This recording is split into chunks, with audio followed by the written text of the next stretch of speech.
Hello friends, स्वागत है आप सभी का देव एकेडमी पर फिर से।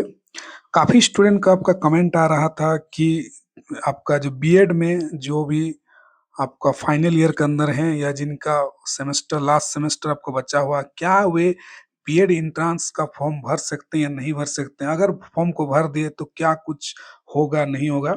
इस वीडियो पर हम लोग डिस्कस करेंगे।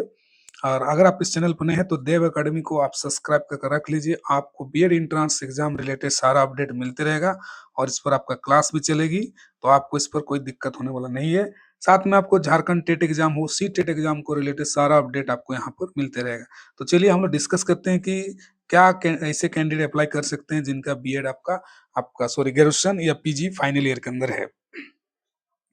तो यहाँ पर देखिए, मैं एक लास्ट में इस पॉइंट को हम डिस्कस करें। 4 पॉइंट जो फॉर यहाँ पर नंबर है आपका झारखंड बीएड इंट्रांस का 2026 का, ये आपका जो है इंट्रांस का नोटिफिकेशन आपका है।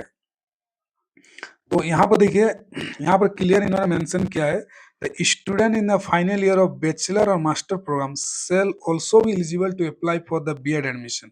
तो जो भी कैंडिडेट या तो बैचलर मतलब ग्रेजुएशन कर रहे हैं या वे आपका मास्टर कर रहे हैं, वे भी इस फॉर्म को भरने के लिए एलिजिबल हैं।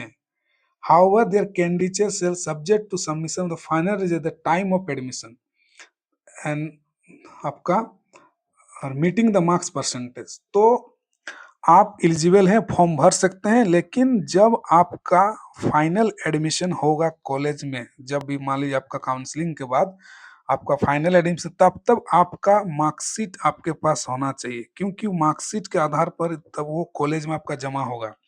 तो अगर आप उस समय तो आपका मार्कशीट आपका नहीं आता तो फिर आपको दिक्कत हो जाएगा।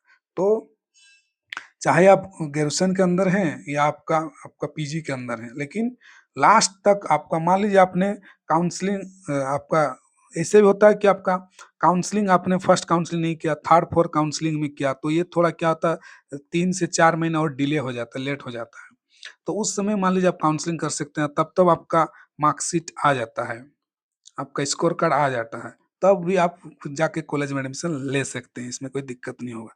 तो जो भी एपीयरिंग कैंडिडेट हैं तो वे कर रहे हैं आपका ग्रेजुएशन पीजी, तो फॉर्म को भर सकते हैं, लेकिन लास्ट तक आपका एडमिशन के टाइम में आपका फाइनल मार्कशीट आपका आ जाना चाहिए।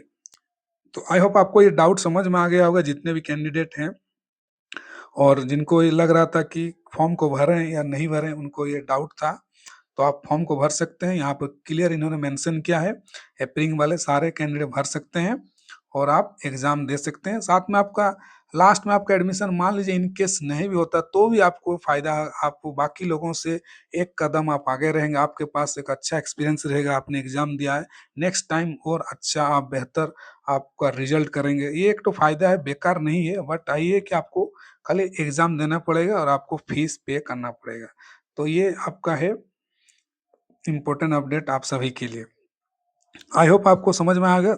साथ में आप मेरा टेलीग्राम चैनल देव एकेडमी से वहाँ से आप जुड़ सकते हैं और आपको बीएड का प्रीवियस क्वेश्चन पेपर वहाँ से मिल जाएगा, और कोई भी डाउट्स है तो आप मुझे कमेंट सेक्शन में कमेंट कर सकते हैं।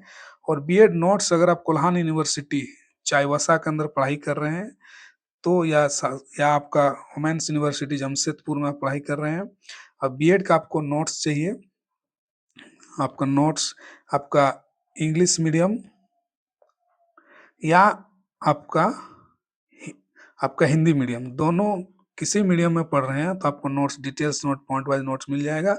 मैं अपना नंबर व्हाट्सएप जो है नंबर यूट्यूब के कमेंट सेक्शन पे डाल दूंगा, वहाँ से आप मुझे कांटेक्ट कर सकते हैं और आपको डिटेल्स नोट मिल जाएगा। साथ में किसी प्रकार आपको गाइडेंस चाहिए तो वो भी आपको मिल जाएगा।